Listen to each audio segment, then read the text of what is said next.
नमस्ते आप सभी को और स्वागत है आपका new information new guidance channel में। तो जैसा कि आप जानते हैं कि इस चैनल के माध्यम से हम अलग अलग टॉपिक पर गाइडेंस के बारे में डिस्कशन किया करते हैं। और आज का जो एक टॉपिक है वो एग्जाम से संबंधित है, क्योंकि एग्जाम का टाइम चल रहा है और बच्चे इसमें पूरी तरीके से इन्वॉल्व हैं और बच्चे टीचर्स हम सभी इसमें इन्वॉल्व हैं। लेकिन आज हम एक इम्पॉर्टेंट टॉपिक पर बात करने जा रहे हैं, जो कि बच्चों की मानसिक स्वास्थ्य और उनकी जो एग्जाम में होने वाली प्रिपरेशन है या परफॉर्मेंस है, उन दोनों को रिलेट करती है, उन दोनों को करेक्ट करती है। हम उसके बारे में आज बात करेंगे। तो दोस्तों, जैसा कि आप जानते हैं कि हमारे जीवन में आमतौर पर हम देखते हैं कि छोटी मोटी कुछ छोटी बड़ी या फिर हल्की फुल्की कुछ कुछ समस्याएं या कुछ चैलेंजेस आते रहते हैं और हम उन्हें डेली बेसिस पर उन चैलेंजेस को डील करते हैं या करने की कोशिश करते हैं। कई बार अपने एफर्ट्स से या कई बार किसी और को साथ में लेकर के हम समस्याओं को डील करते हैं, फिर समस्याओं को सॉल्व करते हैं या चैलेंजेस को हम फेस करते हैं। जब ऐसी चैलेंजिंग सिचुएशंस या प्रॉब्लम्स हमारे सामने आती है, तब हम एक फिनोमेना को एक्सपीरियंस करते हैं जिसे हम कहते हैं स्ट्रेस। लेकिन स्ट्रेस है क्या, और क्या स्ट्रेस हमारे जीवन में जरूरी है? इसके बारे में यदि हम देखें तो स्ट्रेस को एक तरीके से मोटिवेशनल फैक्टर के रूप में देखा गया है। आप सोच रहे होंगे ये कैसे? देखिए, अगर हम स्ट्रेस को एक अलग पर्सपेक्टिव से देखें, अगर हम इसे इलेक्ट्रिसिटी के रूप में देखें, तो जैसे इलेक्ट्रिसिटी काम करती है कि जब आप एक बल्ब को बहुत ज्यादा बिजली दोगे तो क्या हो जाएगा? वो फ्यूज हो जाता है। और अगर हम उसे बहुत कम इलेक्ट्रिसिटी दें, कम लेवल ऑफ इलेक्ट्रिसिटी दें, तो बहुत डिम लाइट देता है, उसमें भी उसे खराब होने के चांसेस हैं। तो इसीलिए एक ऑप्टिमम लेवल या फिर एक बैलेंसिंग लेवल इलेक्ट्रिसिटी का बनाया जाता है, ताकि लाइट भी आती रहे, उसका फिलामेंट भी खराब ना हो और हमारा जो काम है वो भी चल जाए। Same thing happens with the stress as well. अगर हम बहुत ज्यादा स्ट्रेस को एक्सपीरियंस करते हैं तो वो हमारी परफॉर्मेंस, हमारी मेंटल हेल्थ को इफेक्ट करता है। लेकिन अगर हम स्ट्रेस बिल्कुल भी ना लें, किसी चीज को लेकर के हम बिल्कुल ही निश्चिंत हो जाएं या फिर सोचे ही ना उसके बारे में, या उससे किसी प्रकार की स्ट्रेस ना हो हमें, तो हमारी परफॉर्मेंस स्टार्ट ही शायद ना हो, या हम उसके लिए उतने सीरियस होंगे ही नहीं जितना होना चाहिए। तो इसीलिए एक ऑप्टिमम लेवल की स्ट्रेस होना या एक ऑप्टिमम लेवल की रेडीनेस बनाने के लिए थोड़ी सी स्ट्रेस को एक्सपीरियंस करना जरूरी है। इसीलिए कई बार हमारे टीचर्स कहते भी हैं कि भाई थोड़ा सा सीरियस हो जाओ एग्जाम्स के लिए। वहां पे वो सीरियसनेस की बात कर रहे हैं, बहुत ज्यादा स्ट्रेस की बात भी नहीं कर रहे हैं और बिल्कुल इग्नोरेंट होने की बात भी नहीं कर रहे हैं। राइट। अब स्ट्रेस के बारे में हम बात करेंगे कुछ सवालों के माध्यम से, मतलब कुछ प्रश्न हम रखेंगे और फिर उन प्रश्नों को हम वन बाय वन डिस्कस करेंगे। तो चलिए शुरू करते हैं।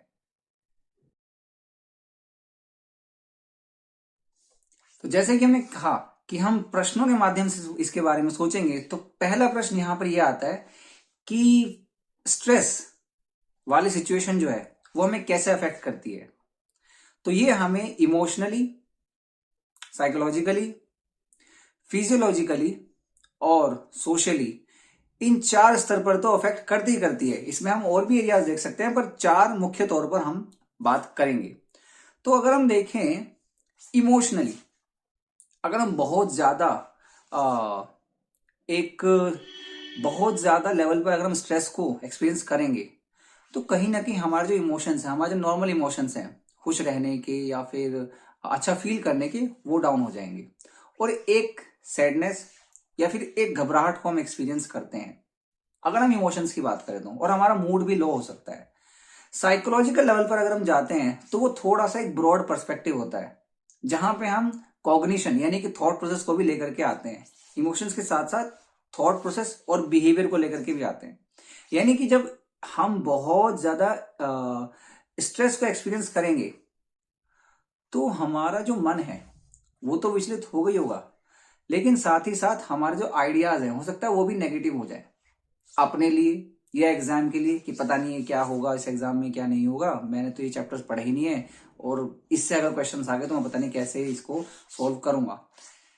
और हमारा बिहेवियर हो सकता है हम चिड़चिड़े जैसे दिखाई दें, हमारा एक गुस्से वाला बिहेवियर हो सकता है, चिड़चिड़ापन हम शो कर सकते हैं। तो ये हुई बात इमोशनल और साइकोलॉजिकल लेवल पर। फिजियोलॉजिकल लेवल पर हम क्या एक्सपीरियंस करते हैं, हमें अंदर से घबराहट महसूस होती है, हार्ट बीट तेज हो जाती है, पैल्पिटेशन एक्सपीरियंस करते हैं। पैल्पिटेशन मतलब क्या, बॉडी में थोड़ा सा पसीने जैसा लगना, ठीक है। पाम पे पसीने आ सकते हैं, हमारे फेस पे बहुत ज्यादा पसीने आ सकते हैं, या फिर बीपी, हम थोड़ा सा अपना जो बीपी है, ब्लड प्रेशर लेवल है, वो थोड़ा हाई हो जाता है, या जो हमारी हार्ट रेट है वो भी थोड़ी सी हाई हो सकती है। तो ये कुछ फिजियोलॉजिकल रीजंस होते हैं या फिजियोलॉजिकल अफेक्ट्स होते हैं इफेक्ट होता है स्ट्रेस का। आप सोच रहे हैं कि ऐसा तो अलग अलग सिचुएशन में हो सकता है, ये तब भी होता है जब कुत्ता मेरे पीछे पड़ा हो। हाँ, कुत्ता आपके पीछे अगर पड़ रहा है या कोई डॉग आपके पीछे पड़ रहा है, वो भी स्ट्रेसफुल सिचुएशन है, वहां पे भी हमारी बॉडी ऐसे रिएक्ट करती है। बिल्कुल ऐसे ही हम जब एग्जाम की बात करते हैं और मुझे लग रहा है कि यार ये जो क्वेश्चन है, अगर ये आ गए तो पता नहीं मैं कैसे एक्सपीरियंस कैसे मैं परफॉर्म करूंगा, या फिर इस सब्जेक्ट में, इस पर्टिकुलर सब्जेक्ट में 10 चैप्टर हैं, 7 मैंने किए, 3 मैंने किए नहीं, कहीं ऐसा ना हो जाए कि मेन क्वेश्चन इन्हीं 3 में से आ जाए। तो वो जो लेवल ऑफ अनसर्टेनिटी है, वो जो घबराहट है, उससे जो एक फिजियोलॉजिकल चेंजेस मैं एक्सपीरियंस करता हूँ, हार्ट रेट का बढ़ना, बीपी का बढ़ना, और पैल्पिटेशन एक्सपीरियंस करना, ये सारी चीजें हम एक्सपीरियंस कर सकते हैं। इसके बाद में बात आती है fourth point, social. Social level पे हो सकता है कि काफी ज्यादा लोग इसे एक्सपीरियंस ना करें, पर कुछ लोग एक्सपीरियंस कर सकते हैं, जैसे कि स्ट्रेस के टाइम पर किसी से बात कम करना, या फिर एक इस तरीके से बात करना जो हम नहीं करते हैं जनरली, ठीक है। तो अगर हम बहुत ज्यादा स्ट्रेस फील कर रहे हैं, ये हमारे सामाजिक व्यवहार को भी कहीं ना कहीं अफेक्ट करता ही करता है।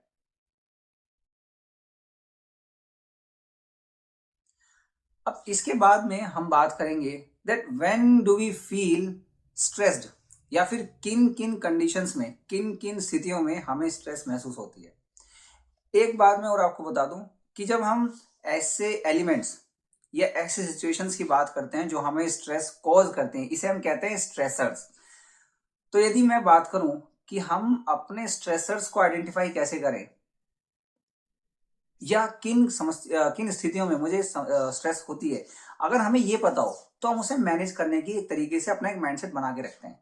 जैसे कि मैंने एक डॉग वाला एग्जांपल दिया, हो सकता है कि किसी को डॉग से डर लगता हो और उसके सामने डॉग आ जाए तो वो इस तरीके से रिएक्ट करेगी, ओ इसे दूर करो। बिल्कुल ऐसे ही हो सकता है किसी को रोड क्रॉस करते टाइम डर लगता हो कि भाई रोड क्रॉस करनी है और मेरे को तो या तो आप हाथ पकड़ो, नहीं तो मैं तो भैया जाने से रहा, मैं तो नहीं जाऊंगा, ठीक है। बिल्कुल ऐसे ही हो सकता है कि एग्जाम का नाम आते ही कई बच्चों को डर लगने लग जाए कि यार मैं पढ़ तो लेता हूं, पर जहां ये एग्जाम वाली चीज आती है ना, मेरे हो जाते हैं सर में दर्द, मैं नहीं दे सकता एग्जाम, या फिर मुझे लगता है डर कि मैं एग्जाम में क्वेश्चन देखता हूँ और मैं जाता हूँ सब भूल, दिमाग बिल्कुल ब्लैंक हो जाता है, पेट में तितलियां उड़ती हैं और हाथों से लिखा नहीं जाता। ये पेट में तितलियां तो होती नहीं है भाई, किसी के पेट में तितलियां तो है नहीं, मेरे में तो नहीं है। तो यहाँ पे कहने का मतलब ये है कि वो जो तितलियां उड़ती है, इट्स काइंड ऑफ एंजाइटी या घबराहट, ठीक है। उसे हम एक नाम दे देते हैं कि मुझे ऐसा फील हो रहा है, ठीक। तो जब ऐसी कोई सिचुएशन होती है जिससे हमें स्ट्रेस फील हो, उसे हम कहते हैं स्ट्रेसर। तो यदि आपको, आपके पास 6 सब्जेक्ट्स हैं, 6 सब्जेक्ट्स हैं, तो आप ये देख लीजिए कि किन किन सब्जेक्ट्स में, ये किन सब्जेक्ट है, किन एरियाज से मुझे डर लगता है, ताकि आप उस पर काम कर पाए। जैसे कि मैं पर्सनली अगर आपको अपना एग्जांपल दूं, तो मेरे पास यदि 5 सब्जेक्ट्स हैं, Hindi, English, math, science, social science, एक और सब्जेक्ट आप ले लीजिए, तो जब भी मैथ्स का पेपर होगा मुझे डर लगेगा, क्योंकि मुझे मैथ्स या तो पसंद नहीं है या मुझे आता नहीं है, कोई भी कारण हो सकता है। बिल्कुल ऐसे ही सोशल साइंस, अगर मुझे सोशल साइंस से डर लग रहा है कि यार सोशल साइंस में ज्योग्राफी तो मुझे बहुत बढ़िया लगती है, मैं मैप के थ्रू पूरे इंडिया को बता सकता हूँ, बट जहाँ हिस्ट्री आ जाती है और डेट्स आती है तो मुझे नहीं समझ में आता कुछ। तो आप देख रहे हैं, हमने सब्जेक्ट वाइज और सब्जेक्ट में कंटेंट वाइज चीजों को एनालाइज किया और हमने देखा कि क्या क्या चीजें जो मुझे स्ट्रेस कॉज कर सकती हैं। इसके बाद में जो हमारा नेक्स्ट एक क्वेश्चन है या एक नेक्स्ट फेज है, वो है what is exam anxiety and exam stress. हालांकि इससे पहले भी हम एक वीडियो में बात कर चुके हैं एग्जाम एंजाइटी या एग्जाम स्ट्रेस के बारे में। हम यहाँ दोबारा से बात करेंगे कि एक तरीके से परफॉर्मेंस मेरी कैसी रहेगी, ये सोचना और अपनी परफॉर्मेंस को बहुत ज्यादा बेहतर करके दिखाना या परफेक्ट करके दिखाना, ये हमारे अंदर एक परफॉर्मेंस एंजाइटी लेकर के आ सकती है। दूसरा, एग्जाम एंजाइटी उस कंडीशन में भी होती है या एग्जाम स्ट्रेस उस कंडीशन में भी होती है अगर हमने टाइमली या तो अपना सिलेबस कंप्लीट नहीं किया, या फिर जब सिलेबस हम कंप्लीट कर रहे थे उस टाइम पे मैंने पढ़ाई नहीं की, और जब पढ़ने वाला टाइम था तब मैं अपनी प्रैक्टिकल फाइल बना रहा था। अब यहाँ पे मैं किसी को टारगेट नहीं कर रहा हूँ, लेकिन मैं ये बताने की कोशिश कर रहा हूँ कि जनरली हम ये गलतियां करते हैं कि हम समय पर अपना जो गिवन सिलेबस है उसे नहीं करते हैं और हम बाकी किसी जो एक्टिविटी में इन्वॉल्व हो रहे होते हैं। इसीलिए जब एग्जाम आते हैं तो वो जो एक कंटेंट या एक सिलेबस वाली चीज है वो हमें थोड़ा सा स्ट्रेस कोज करती है। इसके आगे चलने से पहले मैं आपको बताऊंगा कि यदि आपको ये वीडियो हमारी वीडियोस पसंद आती है तो आप उन्हें जरूर देखें और अपने साथियों को जरूर शेयर करें, ताकि आपके साथ साथ ये नॉलेज या इन्फॉर्मेशन बाकी किसी को भी मिले। या फिर आपको लगता है कि यार मुझे तो इस बारे में पता है बट किसी और को ना पता, तो आप उसे ये वीडियो जरूर शेयर करें। अब चलते हैं हमारे अगले क्वेश्चन पे। खैर, अभी तक ये बात तो हो गई कि जी स्ट्रेस क्या होता है, स्ट्रेस अच्छा क्यों होता है और स्ट्रेस अच्छा क्यों नहीं होता है, किन कंडीशन में नहीं होता है। इसके अलावा स्ट्रेस हमें अफेक्ट कैसे करती है, ये बात भी हो गई। और स्ट्रेस का और हमारे एग्जाम का क्या रिलेशन है, इसे भी हमने समझ लिया। अब बात यहाँ पे ये आती है कि हम अपनी स्ट्रेस को मैनेज करें कैसे। स्ट्रेस को मैनेज करने के लिए बहुत सारे हमारे पास टेक्निक्स हैं, बहुत सारे स्ट्रेटेजीज है, बट मैं सिर्फ 2 या 3 की ही बात करूंगा, बहुत ज्यादा नहीं, क्योंकि हमारे पास बहुत ज्यादा टाइम नहीं है। सबसे पहली बात, डीप ब्रीदिंग। डीप ब्रीदिंग एक ऐसी एक्सरसाइज है, यदि आप इसे खाना खाने के बाद, खाना खाने से पहले, सुबह, शाम, दोपहर, अकेले में या किसी दोस्त के साथ में, जब भी करें, ये आपको हमेशा फायदा देगी ही देगी। Because deep breathing is intended to relax us. इसका जो एक मेन गोल है वो है कि हमें फिजियोलॉजिकली और मेंटली, इन दोनों लेवल पर हमें कामनेस फील कराए। डीप ब्रीदिंग होती कैसे है, आप 5 से 7 सेकंड सांस अंदर लिए शुरुआत में, फिर 2-3 सेकंड के लिए उसे होल्ड करें, उसके बाद उसे छोड़ दें। फिर इसका टाइम ड्यूरेशन थोड़ा सा बढ़ा लीजिए। मतलब आपने सांस अंदर ली, इनहेल किया, जब आप इनहेल कर रहे हैं तो एटलीस्ट 10 सेकंड तक इनहेल करें, फिर उसे होल्ड रखें 10 सेकंड तक, और फिर 10 सेकंड तक ही इसको एक्सेल करें, यानी कि छोड़ें। राइट, तो इनहेल, होल्ड, एक्सेल, इस पूरे प्रोसेस में एटलीस्ट 30 सेकंड का अगर आप टाइम निकाल रहे हैं तो आप फिजियोलॉजिकल लेवल पर और मेंटल लेवल पर एक रिलीफ फील करते हैं। ठीक है, और अगर आप ऐसा मात्र 5 से 7 मिनट शुरुआत में करते हैं ना, तो जैसे जैसे आपका टाइम बढ़ता है आप इसको 10 मिनट भी कर सकते हैं। और ऐसा भी हो सकता है कि 5-7 मिनट जो आप शुरुआत में कर रहे हैं, पहले जो आपको रिलीफ मिला था बाद में उससे ज्यादा रिलीफ भी आपको मिल सकता है। लेकिन ये जो ड्यूरेशन है ना, 10 सेकंड 10 सेकंड 10 सेकंड, इसे थोड़ा सा अगर आप एक्सटेंड करेंगे तो वो उतना ही ज्यादा आपको रिलीफ फील कराएगा भी। एक और रिलैक्सेशन टेक्निक होती है, उसका नाम होता है JPMR, Jacobson progressive muscle relaxation. Why it is progressive, देखिए बहुत बड़ा एक ये प्रोसेस है, बहुत बड़ा नहीं है, मतलब एक थोड़ा सा इसको एक्सप्लेन करने में टाइम जाता है, मैं आपको शॉर्ट में बता देता हूँ। प्रोग्रेसिव मसल रिलैक्सेशन का मतलब ये होता है कि पहले आपने 2 मिनट डीप ब्रीदिंग की, फिर आपने सांस ली, जब आपने सांस ली अंदर और आप उसे होल्ड कर रहे हैं, उस गिवन टाइम में यानी उस 10 या 15 सेकंड के लिए आप अपने किसी शरीर के हिस्से को टाइट कर रहे हैं। जैसे कि ये जो हमारी आईब्रोज है, हमने इन्हें टाइट कर लिया ऐसे। ठीक है, फिर हमने सांस छोड़ी, उसके बाद हमने सांस वापस ली, हमारे जॉज इनको हमने टाइट कर लिया ऐसे, फिर सांस छोड़ दी तो हमने इसको भी ढीला छोड़ दिया। इसी तरीके से हम प्रोग्रेसिव क्यों बोल रहे हैं कि यहां से लेकर के पैर के टो तक जा रहे हैं, या फिर पैर के टो से स्टार्ट कर रहे हो और यहां तक आ रहे हैं, that is why it is progressive. तो डीप ब्रीदिंग, प्रोग्रेसिव जेपीएमआर या प्रोग्रेसिव मसल रिलैक्सेशन थेरेपी, इसके अलावा कुछ और रिलैक्सेशन थेरेपीज भी हो सकती हैं, अलग अलग लोग इसको अलग अलग बता सकते हैं। इसके अलावा हमारे पास एक और स्ट्रेटजी है अपने जो तैयारी है या अपनी पढ़ाई है उसको बेटर करने के लिए। अगर आपने पढ़ाई कर ली है, अगर तो आपका सिलेबस कंप्लीट है, अब आप क्या कर सकते हैं, अब आप जो अपनी तैयारी की हुई है उसको अपने पेन के थ्रू ये देखिए कि मुझे कितना आता है, जस्ट राइट इट डाउन। अभी आपके सामने 1 महीना बचा हुआ है, तो इस 1 महीने में हमें क्या करना है कि जो मैंने चैप्टर वाइज पढ़ा है उससे मेरी कितनी समझ बन रही है। फॉर एग्जाम्पल हमारे पास एक सब्जेक्ट है, मान लीजिए साइंस, क्लास 10th में पढ़ता हूँ, साइंस मेरा सब्जेक्ट है। तो साइंस के सब्जेक्ट में इलेक्ट्रिसिटी है या कार्बन कंपोनेंट है, कार्बन कंपाउंड्स है। तो उस चैप्टर में मैंने क्या पढ़ा है, अपना एक पेन लूं और मैं जस्ट उसकी हेडिंग सोचूं कि मैंने क्या पढ़ा है, क्या पढ़ा है, क्या पढ़ा है।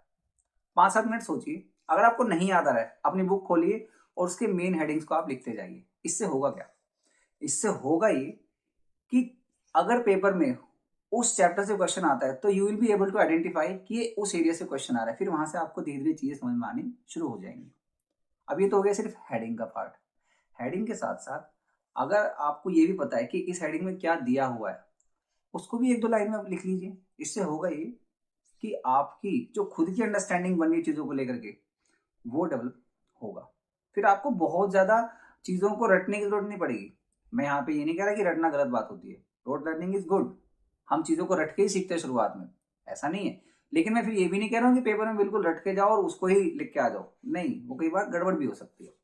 ठीक है, खैर इसके अलावा हम एक और चीज कर सकते हैं कि अपने आप को एक टाइम फ्रेम में बांध सकते हैं कि भाई आधा घंटा मुझे पढ़ना है, और आधा घंटा पढ़ने के बाद just take a deep breath, 5 minute की हम पावर नैप ले सकते हैं, और इस दौरान मैंने जो पढ़ा है उसके बारे में सोच सकूं कि मैंने ये एरिया पढ़ा है, ये पढ़ा है, ये पढ़ा है, इसमें इतने हेडिंग्स हैं, इतने सब हेडिंग्स हैं, और वो इस बारे में बात कर रहे हैं।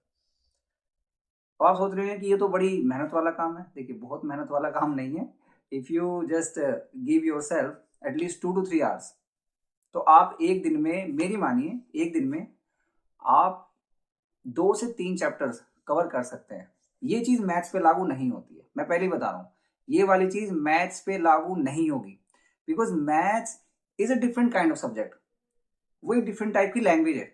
It's a kind of language जो नंबर्स में या फिर कुछ फॉर्मूलाज में डील करती है, और वो तभी हो पाता है जितना ज्यादा हम उसके फॉर्मूलाज को या उसके प्रोसीजर्स को प्रैक्टिस करें।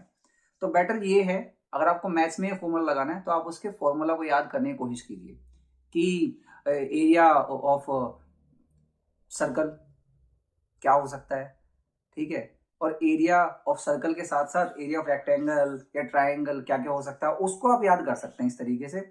अदरवाइज जो चीज मैंने आपको बताई है वो मैथ्स में यूज नहीं होगी, वहां पे प्रैक्टिस ही आपको करनी होती है।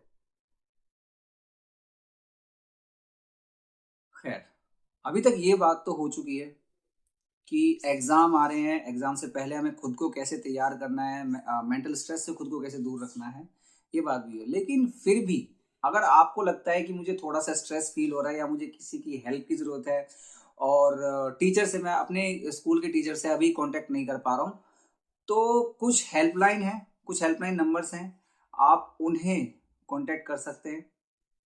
जैसे कि निमहैंस की हेल्पलाइन है, या भी कुछ और भी हेल्पलाइन है जो कि आपको अभी स्क्रीन पे नजर आ रही होंगी। तो इन हेल्पलाइन के जो नंबर्स हैं आप इन्हें नोट डाउन कर लें, और जब भी आपको ऐसा लगे कि मैं पेपर की तैयारी कैसे करूं या मैं अपने आप को और बेटर कैसे कर सकता हूं, तो यहाँ पे जो हमारे काउंसलर्स होते हैं, मेंटल हेल्थ काउंसलर्स होते हैं, साइकोलॉजिस्ट होते हैं, वो आपको अपनी स्टडी हैबिट को बेटर करने के लिए या लर्निंग जो हमारी कैपेसिटी है उसको कैसे हम और बेटर कर सकते हैं इस बारे में, और स्ट्रेस या एंजाइटी जो आपको हो रही है उसको कैसे कम किया जा सकता है इस बारे में आपको एक एक इंफॉर्मेशन, एक नॉलेजेबल इंफॉर्मेशन या फिर एक बेटर गाइडेंस आपको दे सकते हैं। तो ये वीडियो बस इतनी ही थी। आई होप कि आपको इसमें काफी कुछ समझ आया होगा। आई होप कि अब जो आपके एग्जाम्स हैं उसके प्रति जो आपको स्ट्रेस हो रही होगी या कुछ भी आपको थोड़ा सा अनइजीनेस फील हो रहा होगा, उसे कैसे डील करना है ये आपको थोड़ा बहुत समझ में आया होगा। बट स्टिल अगर आपको और इन्फॉर्मेशन चाहिए तो मैंने कुछ आपको नंबर दिए हैं, आप उन्हें कॉल भी कर सकते हैं। अगर ये वीडियो आपको अच्छा लगा आप इसे लाइक कर सकते हैं, और नीचे अगर आपको कुछ बताना है यू कैन कमेंट ऑल्सो। और अगर आपके आसपास में कोई ऐसे बच्चे हैं जो एग्जाम दे रहे हैं, स्पेसिफिकली 10th और 12th, वैसे सभी बच्चों के लिए बट स्पेसिफिकली जो बच्चे 10th और 12th का एग्जाम देने जा रहे हैं, आप उन बच्चों के साथ ये वीडियो जरूर शेयर करें। So thank you very much. इस वीडियो में बस इतना ही, और यदि आपको कुछ सवाल पूछना हो तो you can write it down in the comment section.